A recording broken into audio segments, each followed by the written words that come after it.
Hey y'all, welcome back to my channel. Today we're going to make some chicken and potatoes. I took some chicken breast and I've got it marinated in some salt, some sugar, some black pepper, and some water, and set that aside. Now we're going to work on like a little bit of a yogurt type sauce to mix in with our potatoes and chicken.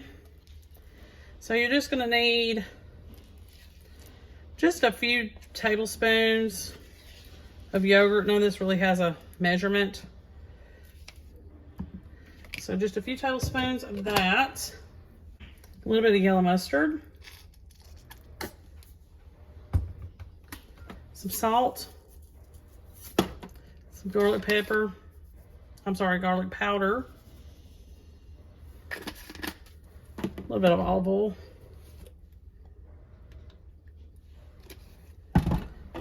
A little bit of oregano.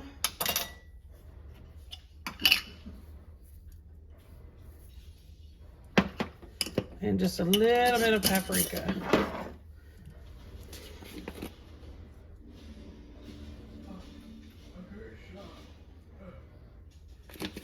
All right. Now I'm gonna whisk all this together. And this is like just a really easy recipe. It's not really complicated at all.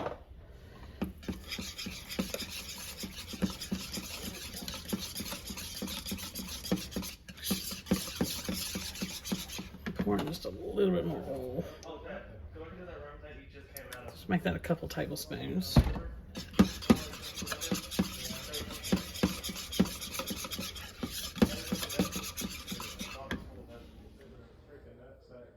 Okay, so we're going to add chicken to this. Our chicken that we marinated, and we drained that marinade off.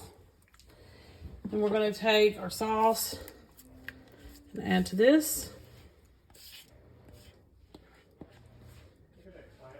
And then I'm just going to mix it with my hands because it'll just be easier.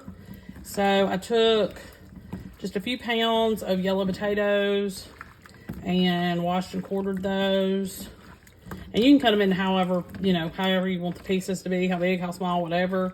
They do have to bake in the oven, so they kind of need to be kind of on the smaller side. And that's how it's going to look.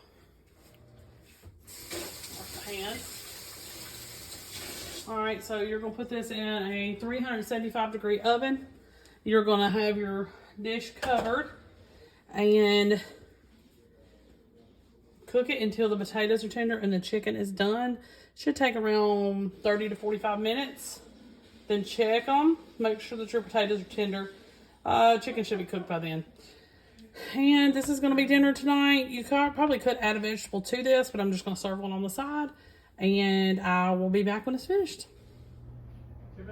Okay, y'all. So this is the finished product. I haven't paired it with a vegetable yet, but you can pair it with anything.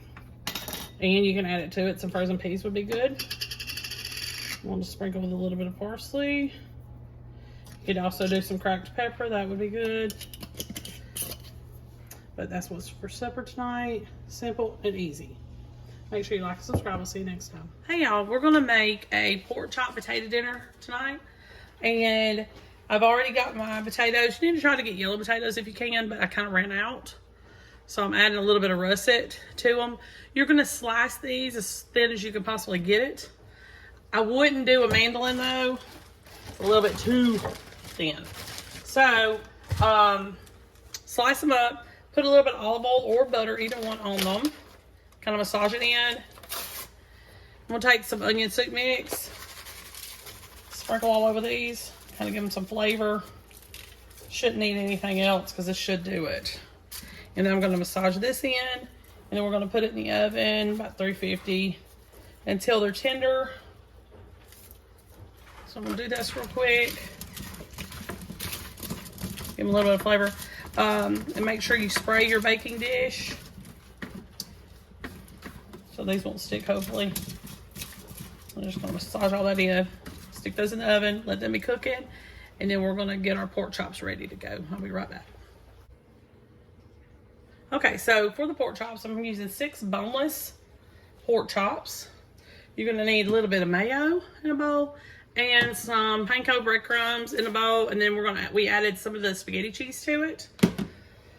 So what I want to do is season this a little bit. I'm going to season these pork chops. You can't see them, but I'm going to season them with some onion powder. I'm going to season them with some onion powder and some pepper. But you could put basically anything that you want to in them, on them. If you got Mrs. Dash garlic and herb, that would be a good one. Any kind of all-purpose, or even if you use it like a chicken seasoning, it'd be fine. So what you're gonna do, of course you can't see, but I'm spreading the mayonnaise on the pork chop. Hang on just 1 second, I'll show you. Do that. Okay, and then I'm gonna put it in the breadcrumbs. And I'm gonna put it in the breadcrumbs, and I'm gonna kind of pat, a lot like the old shake and bake commercial, sort of. The shake and bake mayonnaise is what's going to help it stick, and then you're going to set it over here on your baking dish, and I'm going to hope that everything goes all right with this. Spread mayonnaise on the meat, and then we're going to come over here to our breadcrumbs, and you can also season the breadcrumbs, and then lay them back over here in your pan. And then you're just going to repeat this until you get them all done. I just got the little 6-pack.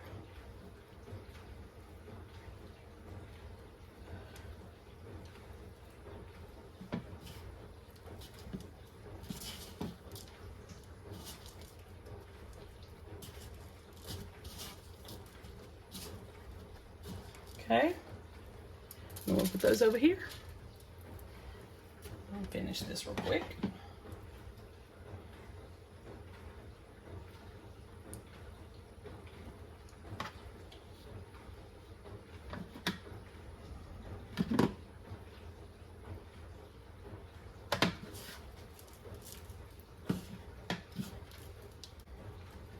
And I kind of press those down to make sure the breadcrumbs are going to stay, hopefully.